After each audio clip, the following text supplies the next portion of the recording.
என்னடா அவங்கள தூக்கிட்டீங்கல்ல, ஒன்னும் பிரச்சனை இல்லையே. இங்க பாரு, கல்யாணம் முடிகிற வரைக்கும் அவங்க 3 பேரும் அங்கதான் இருக்கணும். கவனமா இரு, மிஸ் பண்ணிடாத. மாமா மிஸ் பண்ணிட்டாங்க. ஹலோ, நீங்க அனுப்புன ஆளு கொஞ்சம் வீக். அதான் நாங்க 2 பேருமே அடிச்சு தம்சம் பண்ணிட்டோம். ஹலோ, யார் பேசுறது? ஹலோ, வேற யார் மாமா? துளசியோட தங்கச்சி அஞ்சலி தான். நீங்க ஒண்ணு கவலைப்படாதீங்க மாமா. இன்னும் கொஞ்ச நேரத்துல நாங்க நேரா மண்டபத்துக்கு தான் வர போறோம். பயப்படாதீங்க மாமா, நாங்க நல்ல பொண்ணுங்க.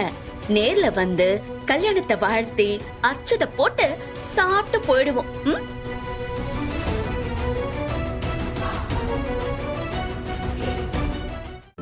இன்றே டவுன்லோட் செய்து உங்கள் ஃபேவரட் ஷோக்களை என்ஜாய் பண்ணுங்க.